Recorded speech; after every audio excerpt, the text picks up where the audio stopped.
Hello guys, welcome to electrical science. तो आज हम जानेंगे पार्शियल डिस्चार्ज के बारे में।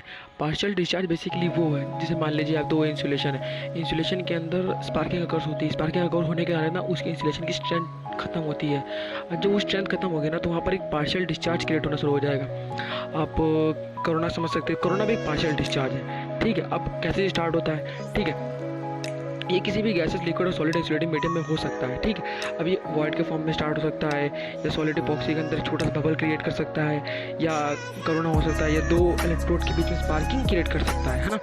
तो ये वहाँ से स्टार्ट होता है और क्या करता है ना, इंसुलेशन की प्रॉपर्टी को धीमे धीमे कम करता है। अब हम इसकी वन लाइन डेफिनेशन दे सकते हैं। A gas bubble form in an insulation which make electrical breakdown in insulation is known as partial discharge. ठीक है, आप यहाँ से समझ चुके होंगे कि किसी भी इंसुलेशन में गैस का बबल क्रिएट होता है और क्या करता है ना, वो उसकी इंसुलेशन प्रॉपर्टी को धीमे धीमे कम करता है और उसकी वजह से ब्रेकडाउन अकर होता है। इसी को पार्शियल डिस्चार्ज कहते हैं। ठीक है, तो जितना पार्शियल डिस्चार्ज रहेगा उतनी ज़्यादा हीट प्रोड्यूस होगी। अब ये कहाँ कहाँ अकर होता है? PD can happen anywhere junction में, टर्मिनेशन में, बस बार कनेक्शन में, वाइड्स विद सॉलिड इंसुलेशन में, across the surface of insulated material में, इलेक्ट्रोड में गैस के देर मोर कॉमन, उसे कोरोना कहते हैं। ठीक है, समझ सकते हैं।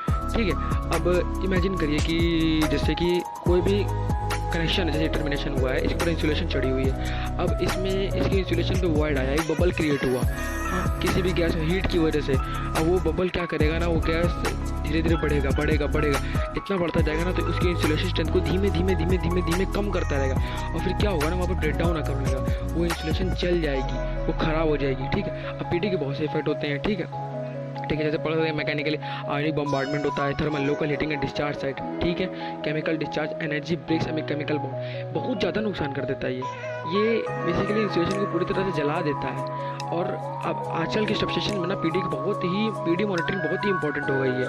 ठीक है, अब हम क्लासिफिकेशन ऑफ पीडी देखते हैं। Corona discharge to air, floating electrode, metal to metal, partial discharge, conductive particle, contaminate insulation medium, voids gaps in solid insulation, over outside arcing होती है।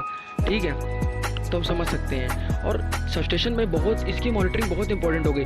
अगर आप मान लीजिए कहीं थोड़ा पार्शियल डिस्चार्ज हो रहा है और आप उसको नहीं डिटेक्ट कर पा रहे कि हाँ वो पार्शियल डिस्चार्ज हो रहा है, वो बड़ी प्रॉब्लम क्रिएट कर देगा बाद में फ्यूचर में। आग भी लग सकती है, केबलें जल सकती हैं, है ना, कुछ भी मतलब बड़ी से बड़ी प्रॉब्लम हो सकती है। तो ये सारे फिजिकल साइंस है उस पीडी को पहचानने के, और पीडी मॉनिटरिंग भी हो जाती है। तो मैं आपको अगली वीडियो में बताऊँगा।